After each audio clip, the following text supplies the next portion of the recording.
Hello, people. This is Lindell from Fistful of Java. Hope you're having a good Friday. Wanted to deviate today a little bit, talk about something different, as opposed to just talk about the album project. Talk about some of the guitars I used. At the time that I recorded my album, I had three different instruments from a company out of California called Carvin. They're known today as Kiesel, custom instruments. And so let me show you the one instrument I have left. And here is the last remaining piece of a life that is long gone. This is a Carvin guitar. Let's take a look at it, shall we?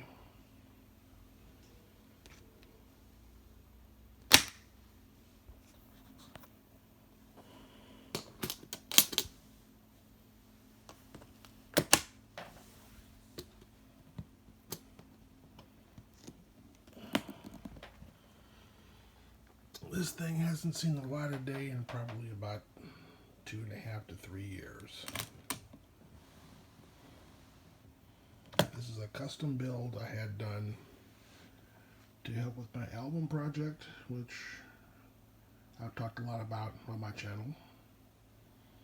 But this is the culmination of many years of playing guitar, ordering something that works for all purposes.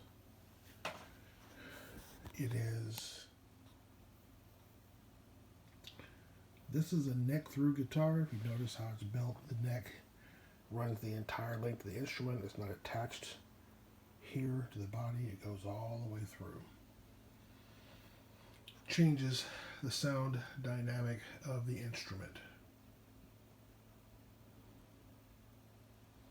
Something I've always wanted. Also, this has locking tuners on it. It's a DC series, which means double cutaway, which means it's cutaway here and it's cutaway here. Flip it back over. You notice it's a natural wood finish. It's the kind of wood. It's called koa. It's from Hawaii. Has a very distinct sound and way it vibrates and creates sound is very rich. I like it a lot. A volume and tone knob. It's a 3-position switch. I got coil splitters for both of these so they can operate as humbuckers or singles, and also a phase shift, which was on one of my favorite guitars that was stolen years ago, a Blazer series by Ibanez. So what I have on here are all the things I like about guitar into one custom package. The wood, the type of build. And if you notice, I've got what's called the custom inlays, which is the Carvin brand inlays on the neck. It's ebony fretboard, the blackwood. Excellent instrument. So let's talk about it. Guitar players of my generation often debated about what was the best guitar for rock. And the debate typically was either the Fender Stratocaster or the Gibson Les Paul. You were either on one side or the other, for the most part. Now, my debate was always more about the SG Gibson or a Telecaster Fender was more the debate I had within my own head. I never was a fan of a Les Paul. It's a boat anchor. It's a huge, heavy chunk of wood. It sounds good, but the scale of the necks on Gibsons never really worked for me. Fender's Stratocaster was a better fit playing-wise. I don't like most of the Strat tones, though.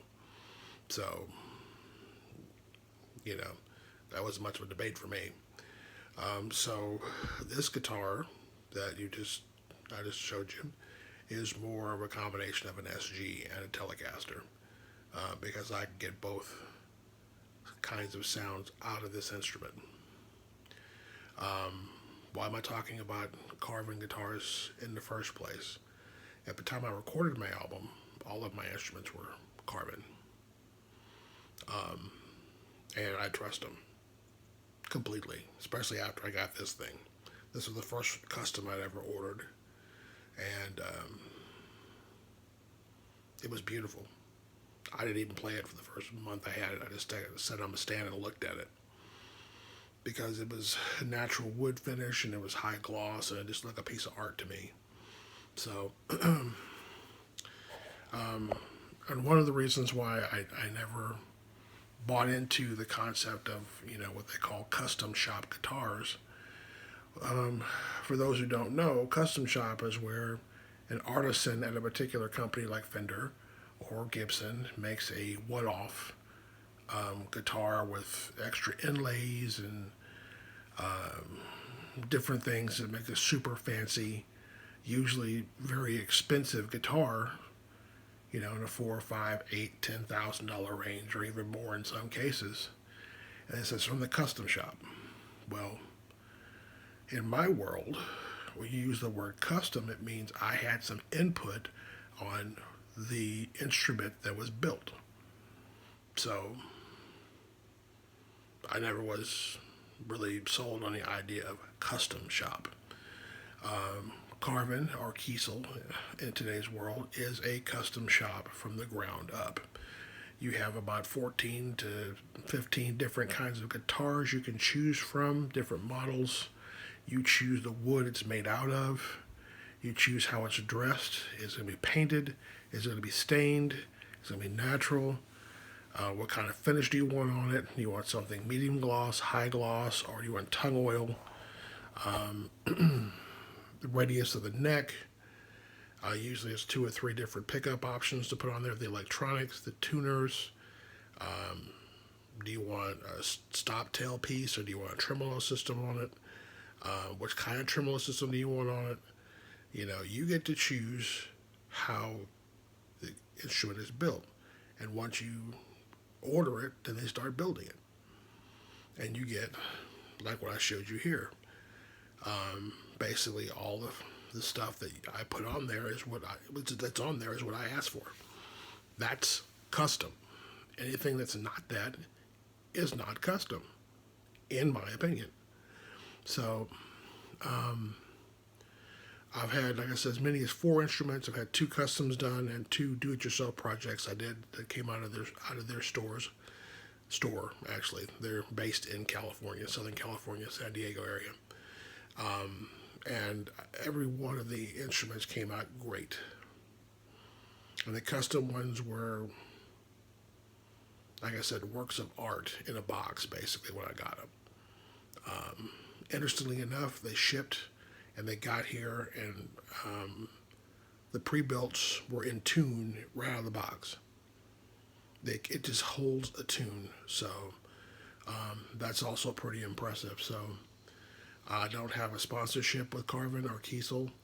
I wouldn't fight that off. So guys, just hey. But at this moment, I have no connection to them whatsoever. They were just really good instruments, and I use them to create the music that I end up trying to sell. So my experience with them was outstanding. So if that's something you're interested in doing, I would suggest looking at their website or giving them a call and tell them what you want to do. Now the prices are more custom-y than in store, but not that much different. That guitar that you saw in this video was about $1,300, which a lot of guitars of the same caliber hanging on the shelf are about that, and it's carbon copies of exactly the same guitar. There's 25 of the same thing in the store usually, and they're not exotic woods like koa. They're